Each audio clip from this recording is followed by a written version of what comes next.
So before I started this video, I decided I need to go out and shop for fabric, and I decided to just take you guys with me. And let me tell you something, shopping at Walmart during quarantine wasn't that bad, but it was kind of weird because I had to stand in the line just to get inside of Walmart so they could wipe down carts and everything, and it wasn't a horrible experience.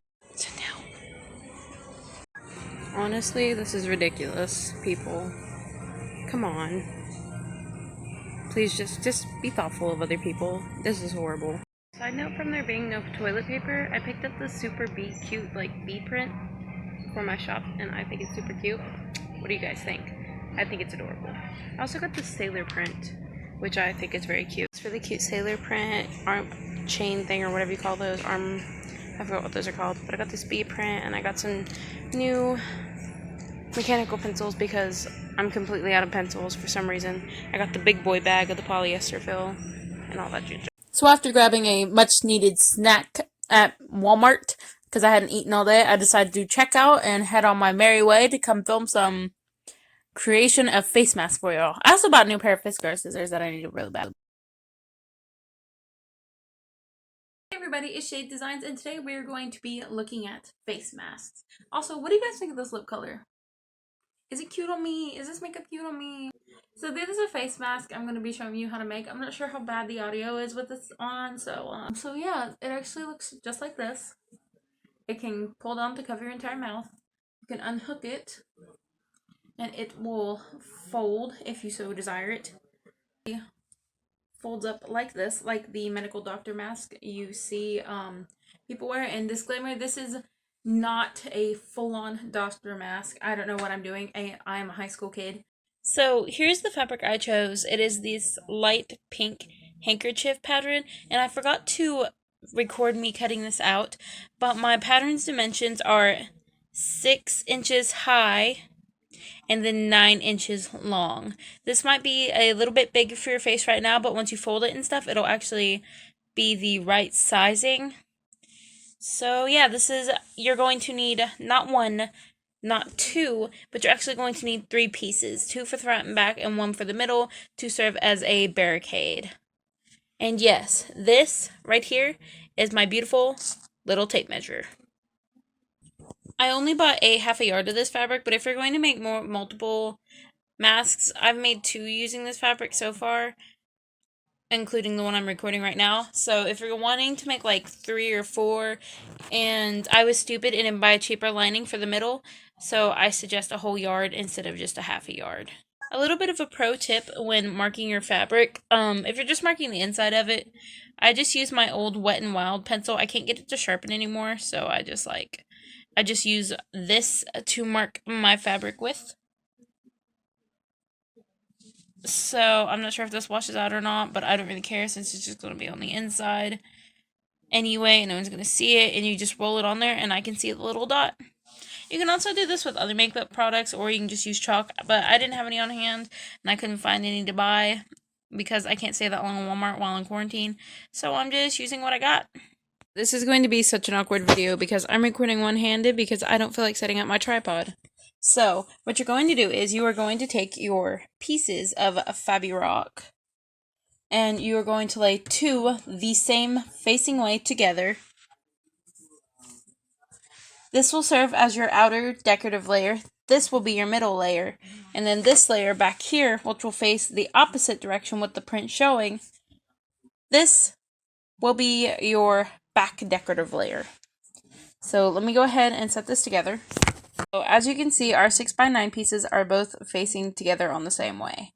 Here is our 3rd piece, and first, before we even lay and pin this down, we're going to take our elastic and we're going to put it in and pin it to these 4 points. So there's going to be 1 elastic strap here, 1 strap here.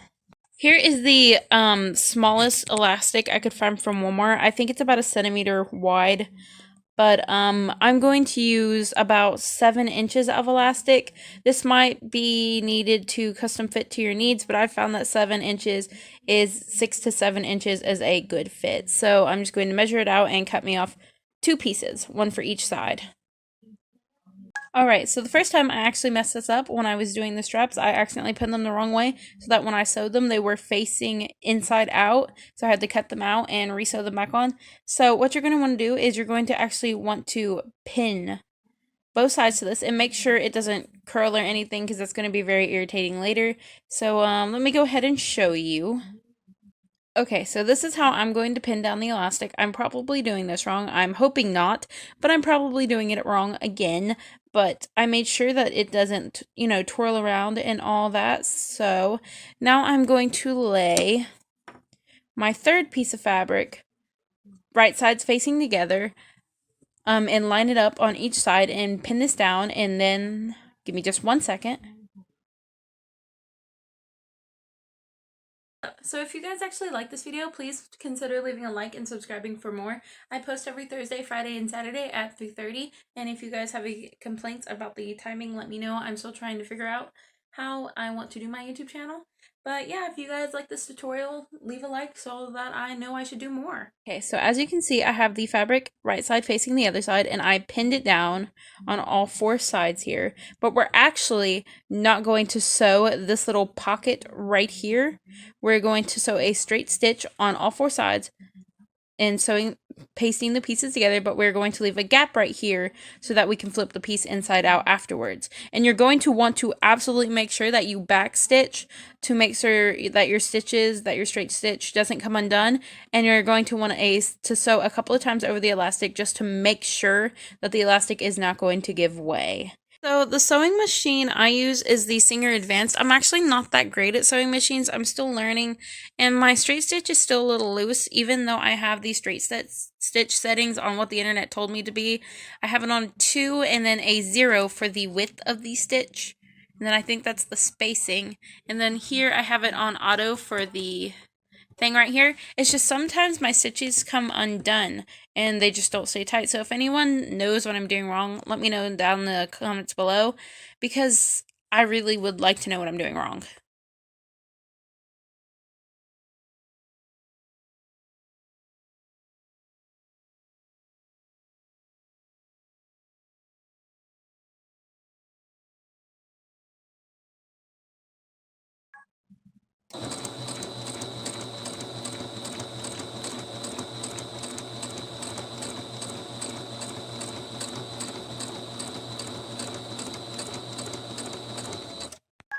So when you come to these pesky corners and don't want to like completely restart and everything, so what you're going to do is you're just going to push down, like turn this wheel thing towards you so that it pushes the needle down, and then just flip your little foot thing up. That way you can freely just move the fabric around so you can turn it to the side. Then you just flip this back down and you keep sewing.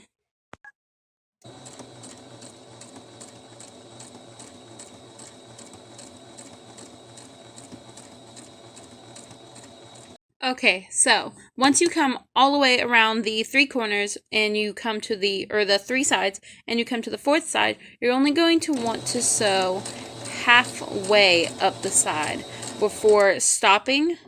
So as you can see here, I'm literally just sewing straight down the side, elastic and all for the earpieces, and just now you're going very slow as to not screw everything up, and just now the piece is turned right side together. out. Now to pull out the corners, I can actually fit my hand inside of my little gap that I left. But if you can't, if you buy the stuffing bags from Walmart, they actually come with this little bamboo presser stick, or you can literally use a pen, a pair of scissors, a paintbrush, whatever you want to just give these corners a little push out from the inside, and you should be good. Now I am actually going to, I don't have a flat iron, but I do have a flat iron for my hair. So I'm actually going to go and I'm going to go press this piece. Okay, so this is going to be super hard to film with just one hand, so I'm just going to show you my flat So when iron. you're really wanting to sew a straight line, you really want to take your sewing slowly, because if you don't, you're going to end up going just crooked and everything, and that's no fun. Or ironing board with an iron and all that, whatever they call them, then that will work probably better than this, I don't know. But what I basically do is I slide the 2 pieces, or the piece between this, and I just kind of like pull it with one hand while sliding it along between this thing. So yeah. So my piece is now all nice and pressed flat now with the heat iron or flat iron or whatever you want to call it. I'm sure it doesn't make much of a difference even if you don't have a flat iron, but it just makes it easier for the pleating process, which comes up next. So for this process, you're going to need some pins. So here are my pins, and what's going to happen is, well, my mask is upside down for how I want it to be. So here's what you're going to do. You're going to actually take this about an inch below or so, just below the band, and you are actually going to fold it over and pleat it. I can't record this part because I only have one hand available to record, but let me go ahead and pin down the first section and I'll show you what I mean.